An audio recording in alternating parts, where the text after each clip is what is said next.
औज़ुबिल्लाहिमिनश्शैतानिर्रजीम बिस्मिल्लाहिर्रहमानिर्रहीम। आइटरेटेड इंटीग्रल के बाद अब हमारा नेक्स्ट टॉपिक है फ्योबिनीज़ थ्योरम। फ्योबिनीज़ बोल लें या फ्योबिनीज़ थ्योरम जो है, इसकी स्टेटमेंट इंपॉर्टेंट है, मतलब स्टेटमेंट आप लोगों ने याद रखनी है, प्रूफ की ज़रूरत नहीं है। इससे रिलेटिंग जो हम क्वेश्चन करेंगे वो इम्पॉर्टेंट होंगे। ये है डबल इंटीग्रल ही, लेकिन इस थ्योरम का मकसद क्या है बस वो इसकी स्टेटमेंट में देखते हैं।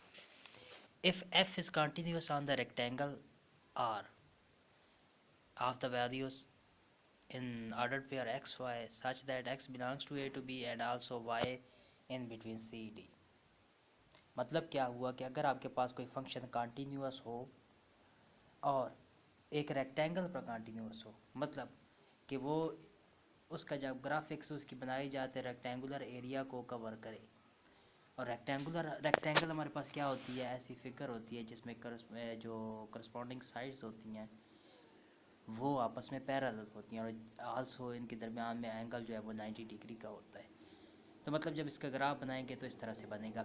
तो अगर ये बात हो, फिर इस सूरत में जब आप फंक्शन का डबल इंटीग्रल लेंगे, जनरल तो वो इंटीग्रल होगा ऑन रीजन आर, मतलब अब हमारे पास रीजन रेक्टेंगल है तो आर पर F at X D A, लेकिन डी ए हमारे पास क्या होगा, एरिया होगा, और एरिया में लेंथ और विड्थ जो है या दो साइड्स मल्टीप्लाई करते हैं तो दो साइड हम जस्ट एक्स वाई ले रहे हैं। सो नेक्स्ट फैक्टर में इंटीग्रल डबल इंटीग्रल है तो वो आपका ए से बी और सी से डी हो जाएगा, बाकी एरिया जो है वो डी वाई डी एक्स में कन्वर्ट हो जाएगा।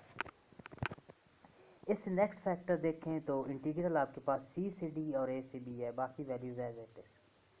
तो मतलब क्या हुआ, मतलब है इस थ्योरम का ये कि अगर आपके पास किसी भी फंक्शन का डबल इंटीग्रल लिया जा रहा हो तो आप उसकी अरेंजमेंट चेंज कर सकते हैं। मतलब अगर आप ए से बी, पहले सी से डी ले रहे थे तो अब आप ए से बी ले सकते हैं। मतलब जो इंटीग्रल दोनों लिखे हुए हैं ना, ए से बी और सी से डी, इन्हें आप इंटरचेंज कर सकते हैं, अरेंजमेंट इनकी चेंज की जा सकती है।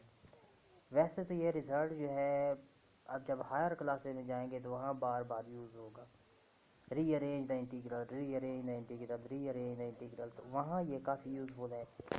तो तब जाके पता ही नहीं चलता कि ये पता नहीं ऐसा क्यों हो रहा है। तो क्या ये इसका रेफरेंस है, जब आप इंशाल्लाह हायर क्लासेस में जाएंगे तब आपको क्लियर हो जाएगा।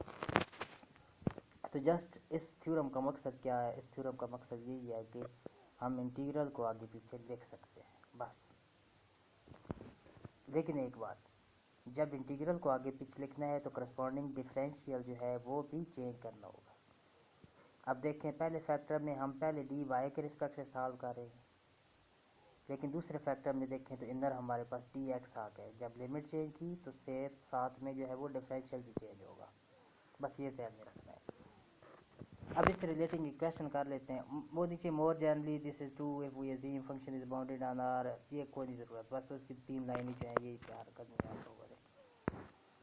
तो अब हम जो है इसको इसके एग्जांपल सॉल्व कर लेते हैं। ये बनती है ऑलमोस्ट एग्जांपल 5, लेकिन यहाँ इस टॉपिक के रिलेटिंग ये एग्जांपल 2 बन रही है। Evaluate the double integral, double integral है x minus 3y² on region R D A. अब हमें नहीं पता लेकिन के इंटीग्रल कहाँ से कहाँ तक वेरी करवाने हैं, तो इसके लिए अलग से उन्होंने जो है वो सेट किया होगा। Where R equals to set of order pairs X Y such that X in between 0 to 1, मतलब एक्स की जब आपने लिमिट लेनी तो वह 0 से 2 होगी, 0 से 2, and Y in between 1 to 2, जब वाई की लिमिट लेंगे तो 1 से लेकर 2 तक होगी। वेरी सिंपल, जस्ट जो फ्रोबिनियस थ्योरम है उसमें वैल्यूज पुट करेंगे। आपके पास जनरल क्या होता है, double integral on region R F at X D A, that will be equals to, आपने डी वाई वाला पहले देख लेना इनर और डी एक्स वाला आउटर। तो डी वाई जो है वो चेंज हो रहा है 1 से लेकर 2 तक, तो उसकी लिमिट 1 से 2 होगी, और डी एक्स वाला आउटर साइड पे लिखना है तो उसका इंटीग्रल भी आउटर साइड पे लिखे 0 से 2 होगा। तो अब जस्ट क्या होता है, सबसे पहले हम इनर इंटीग्रल जो है वो सॉल्व कर लेते हैं। इनर इंटीग्रल सॉल्व किया, उसका आंसर आया x माइनस 7। फिर outer integral remaining with respect to x होगा, तो उसे सॉल्व किया तो हमारे पास सोल्यूशन के बाद हमने लिमिट पुट की, हमारे पास आंसर -12 आ गया। एक बात। अब सेम यही प्रोसीजर जो है उसकी सेकंड साइड पे अप्लाई करते हैं। Again applying Fubini's theorem but this time integrating with respect to X first we have, मतलब क्या है कि इस दफ़ा हम जो है एक्स के रिस्पेक्ट से डेरिवेटिव ले लेते, एक्स के रिस्पेक्ट से डेरिवेटिव लिया तो अब थोड़ी अरेंजमेंट चेंज हो जाएगी, हमारे पास लिमिट भी एक्स में जो आउटर इंटीग्रल था वो इनर बन जाएगा, जो इनर था वो आउटर बन जाएगा। जैसे ये काम करते हुए फिर उसके बाद अगेन वही सॉल्व करेंगे तो -12 आ जाएगा।